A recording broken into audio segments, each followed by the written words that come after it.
Acute pancreatitis is the topic, and the cause of acute pancreatitis is most commonly one of two things.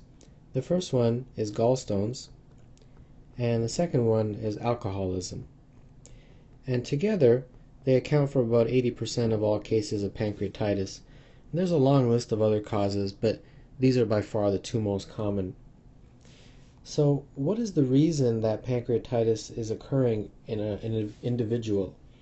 Well, what I'll do is I'll draw a very basic diagram of the pancreas and the duodenum, which is the area of the small intestine that is in close proximity. And running through the pancreas is this duct, and that duct is known as the pancreatic duct.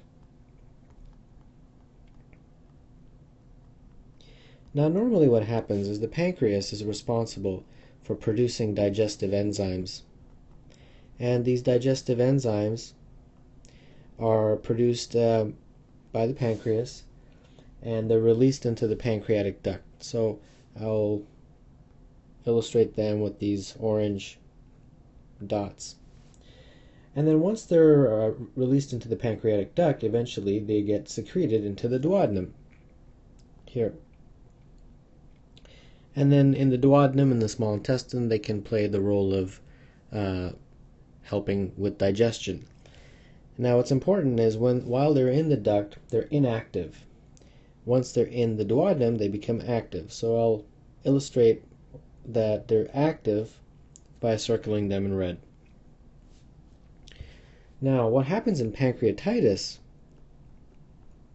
is that these enzymes are actually activated while they're inside the pancreas. And what that does is it leads to damage of the actual organ itself. So instead of this scenario, you have a scenario that's more like this. So you have these active enzymes that are damaging the actual tissue of the pancreas. Now, 80% of the time, this just causes some mild inflammation, but 20% of the time, it can cause tissue necrosis. And those are the most severe cases, of course. So, what is the symptomatology of pancreatitis in the acute phase? Well, some more classic symptoms, such as upper abdominal pain in the area of the pancreas, pain that occurs to palpation, abdominal tenderness to palpation. Another very common patient presentation or complaint is that the pain is radiating, pain radiation to the back. And then some non-specific symptoms such as nausea or vomiting as well. So now let's talk a little bit about the diagnosis. Well, by far the most common tests are amylase lipase, without a doubt. And these, of course, will be elevated. And then if you're going to proceed with imaging studies, the two most common are an abdominal ultrasound or an abdominal CT. This is, of course, a little bit more cost-effective. Now, the remainder of the lab tests that are ordered, it's important to remember them in the context of Ranson's criteria. Now, Ranson's criteria is a very important criteria that's used to determine the mortality of a patient who presents with acute pancreatitis. And it's broken up into two categories. There's a first set of lab values that you look upon admission, and the next set of lab values are after 48 hours of admission. So the mnemonic I use to remember this is GA law, and G is for glucose greater than 200, A is for AST, greater than 250, L is for LDH, greater than 350, the second A is for age, greater than 55, and then W is for WBC, which is greater than 16,000. After 48 hours, you have another set of lab tests and diagnostic findings. And there's a cartoon called Calvin and Hobbes, so that's how I remember it. C is for calcium less than 8. H is for hematocrit decrease of greater than 10%. The O is for oxygen, in particular the PaO2 of less than 60. A BUN increase of greater than 5. A base deficit of greater than 4. And finally, sequestration of fluids of greater than 6 liters. So this is part of Ranson's criteria. Now, why is this important? It's important because if you have less than 3 of these upon admission, or less than 3 of these total, the mortality is about 5% or less.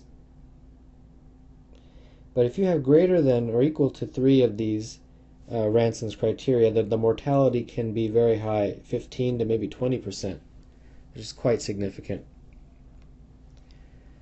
So let's look at the treatment now. The cornerstone of treatment of acute pancreatitis involves 3 things. The first thing is giving IV fluids. The second is something called NPO, which is abbreviation for nil per os, and what that just means is that you don't give anything by mouth. You don't give the patient any food, anything orally. And then the third is analgesia because of the pain. You give something for that, and the most commonly used is morphine. Recent evidence has shown that when you do start feeding the patient, the best outcome is by starting with a low-fat diet. So I wanted to mention that. Well, let's turn our attention to some clinical vignettes. 60-year-old man is admitted to the hospital for management of acute pancreatitis. Results of the labs are as follows. Amylase of 1,000, calcium of 8.4, BUN 5, hematocrit 42, WBC 14. Results of serum liver chemistry profiles are within the reference ranges. After 48 hours of fluid therapy and observation, a poor prognosis would be indicated by which of the following lab studies? Well, you basically have to have Ranson's criteria memorized, unfortunately. But if you remember, after 48 hours, you've got that Calvin and Hobbes mnemonic. And the C in the Calvin and Hobbes is calcium. And if you remember, a calcium of less than 8. And that is choice D. So all these other choices are actually not even part of Ranson's criteria after 48 hours. Next question. Which of the following nutritional management strategies is associated with better outcomes in patients with mild acute pancreatitis whose pain and nausea have resolved? Well, remember, the cornerstone of the treatment of acute pancreatitis when the patient initially presents is IV fluids, placing the patient NPO, don't give any food by mouth, and finally pain medications to help with the severe abdominal pain. They're saying that once the pain and nausea are resolved, how should you proceed? And recent studies, recent evidence has suggested that when you do start feeding the patient, that the best outcomes occur when you give a low-fat diet, and that would be choice C. And then finally, 56-year-old man is admitted to the hospital because of one-day history of acute severe cramping abdominal pain that radiated to his back. Pain was constant and exacerbated when he tried to eat some food. Patient attempted to self-medicate with acetaminophen, but with no relief. Pain has slowly worsened, and he has not had anything to eat or drink in over a day. On admission to the hospital, serum amylase and lipase levels are elevated. The appropriate therapy is initiated, and the patient has improvement in his pain. He's also started on morphine with excellent results. Over the next 24 hours, he remains stable. Follow-up set of blood chemistries show a BUN of 26 and a creatinine of 1 and an unchanged amylase and lipase. A right upper quadrant ultrasound shows gallstones with no ductal dilation. Patient's other medications, besides the PCA, are diazepam for sleep and diphenhydramine. Most appropriate next step is, well, if this patient still has unchanged amylase lipase, so he's still in pancreatitis. So we're going right back to just the three basics of pancreatitis treatment, which are IV fluids, which involves hydration with IV fluids, and then of course avoiding any oral intake, so NPO status, and then pain control.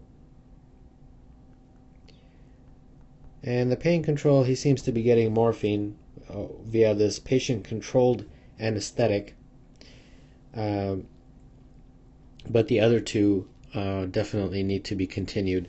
So that would be choice E. And remembering NPO just stands for nil per os. It just means that you don't give anything by mouth. You don't give any oral intake of food or medications.